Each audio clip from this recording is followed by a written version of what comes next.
Oh, honey, when I tell you the tea boiling in Montecito this week could melt gold, I mean it. You won't believe what Meghan Markle and Prince Harry have managed to stir up this time. They've gone and tangled themselves in a full-on billionaire brawl, and the woman they crossed? None other than Victoria Jackson, the self-made cosmetics queen, real estate goddess, and a woman so rich she probably forgets she owns half the things in her name. And yet, even with all her billions, nothing could prepare her for the chaos Meghan and Harry dragged into her life. It all started so innocently.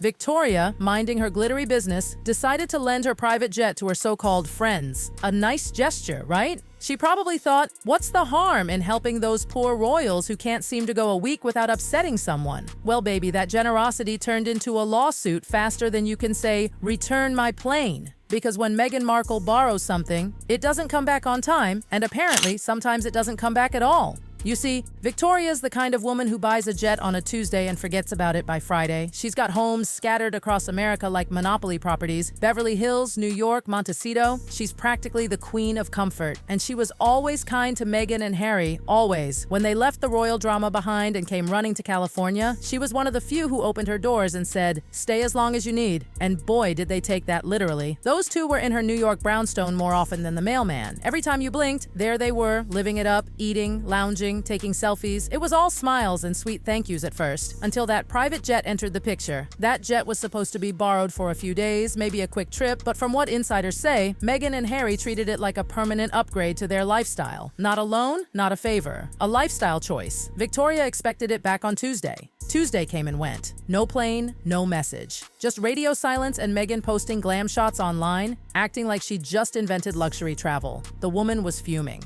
Imagine you lend out something worth millions, and the borrowers act like it's theirs. You'd feel that sting deep in your soul. And when Victoria called to ask what was going on, Meghan reportedly gave the kind of snappy, dismissive answer that could make a saint swear. That's when Victoria said enough. You don't play with a billionaire's patience. Victoria Jackson didn't build her empire by letting freeloaders run wild. She's fought through cutthroat industries, legal sharks, and boardroom battles most of us couldn't survive 1 minute in. So when Meghan's sweet-talking turned into silence and Harry just stood there blinking like he didn't know what day it was, Victoria switched from nice rich friend to billionaire on a mission. Lawyers were called, papers were filed, the friendship was dead before Meghan could post another behind-the-scenes video. Now listen, this isn't the first time we've heard this pattern. There's always a sparkle, a connection, a friendship that starts off beautiful. And then, somehow, it all ends with regret and bad blood. Meghan charms people with that polished smile, that soft-spoken voice, that I'm just misunderstood energy. But once she gets comfortable, the favors start piling up. And when those favors turn into expectations, she acts shocked when people expect her to show a little respect or follow through. Victoria isn't new to Hollywood nonsense, but this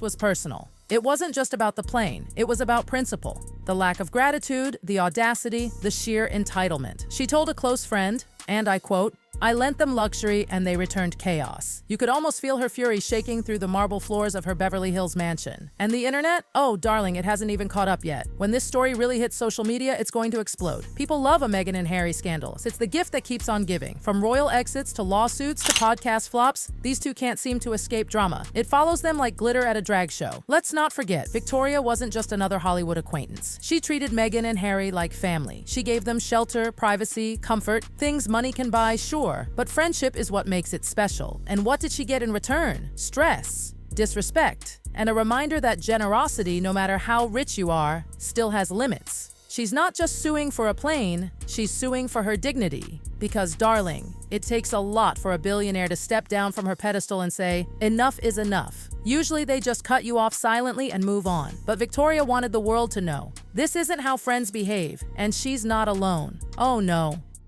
Whispers around Hollywood are saying Victoria's story isn't unique. There's a quiet list. People who once adored Meghan and Harry, who rolled out the red carpet, who thought they'd found genuine friends, and slowly, one by one, they all backed away. Producers, publicists, even a few royals. It's always the same story. They give, Meghan takes. The lines blur, then it all collapses. Hollywood remembers when Meghan and Harry first arrived. The buzz was unreal. Everyone wanted to be around them. Dinner invitations, charity galas, TV deals. It was the hottest ticket in town, but Hollywood is a town that sees through facades faster than a therapist. And soon, people started noticing the cracks, the constant victimhood, the shifting stories, the way every friendship seemed to end in tension. People started whispering. They're amazing at first, but exhausting later. Not from haters, not from tabloids, from people who actually tried to help them. And when billionaires like Victoria Jackson start closing their doors, others follow. In the high circles of Hollywood, reputation is everything. When one rich friend sues you, a dozen others stop answering your calls.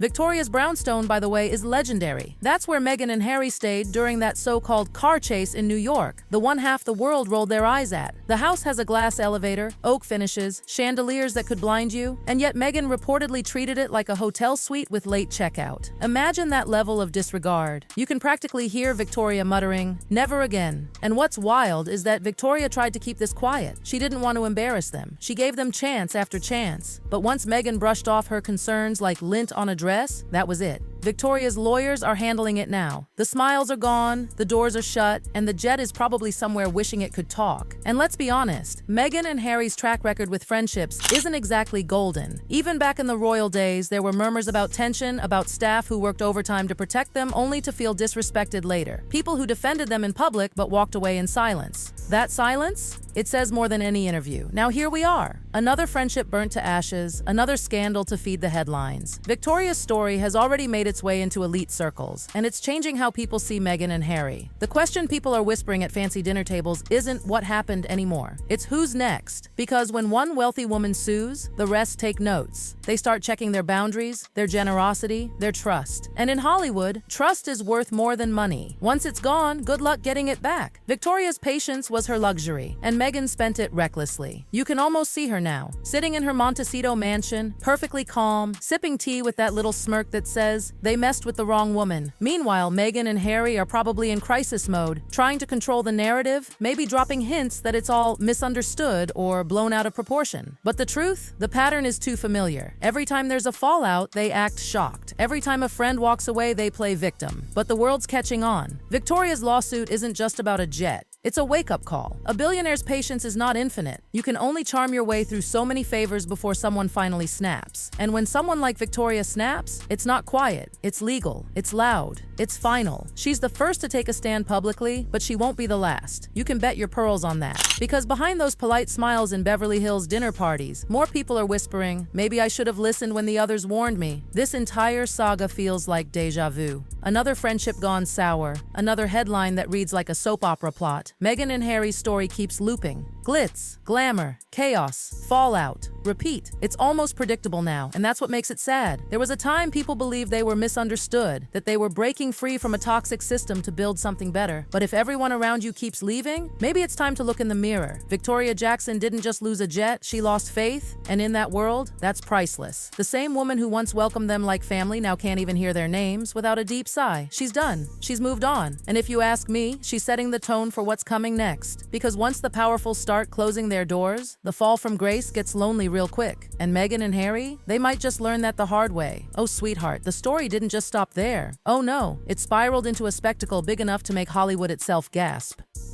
Because when Victoria Jackson finally decided she'd had enough of Meghan's borrow now, apologize never attitude, she didn't go quietly. She called her lawyers, tightened her diamonds, and said, "Let's teach these two a little something about boundaries." And from that moment on, the air around Montecito got colder than a royal wave. You could almost feel Meghan's charm starting to fade. That smile that once melted billionaires suddenly wasn't working anymore. Calls went unanswered, invitations vanished, and that inner circle she once clung to, poof, gone like morning mist. People who once called her darling now call their assistants before picking up her calls. Because honey, no one wants to be next on the list of people who gave too much and got burned in return. And the irony of it all, Meghan's always talking about empowerment, about sisterhood, about supporting other women. Yet here she was, turning one of the most successful self-made women in America into her courtroom opponent. Victoria built her empire with grit, sweat, and smarts. She wasn't born into privilege, she clawed her way to the top. So, watching her kindness be taken for granted hit differently. It wasn't just about property or money, it was betrayal of values. People close to Victoria say the lawsuit isn't even about the money. She could buy 100 new jets tomorrow if she wanted to. It's about respect, about setting a line that even the Duchess of Sussex can't cross. They may have titles, one insider whispered, but Victoria's got principles and a legal team that doesn't miss. Meanwhile, the public sympathy that Meghan once mastered like a stage performance is starting to wear thin. The tabloids aren't painting her as the victim this time. No, this time the world is watching her fumble, realizing that maybe the problem isn't everyone else. Because when every friend, every ally, every rich connection slowly disappears, you have to wonder, maybe it's not bad luck, maybe it's a pattern. And Victoria? She's glowing, darling. She's walking through her marble hallways with that same calm, elegant stride, telling people, I wish them well, but I'm done. And when a billionaire says she's done, oh honey, that means she's erased you from her world entirely. Meghan and Harry might still have palaces in their memories, but in reality, the gates are closing, and this time, they're not reopening.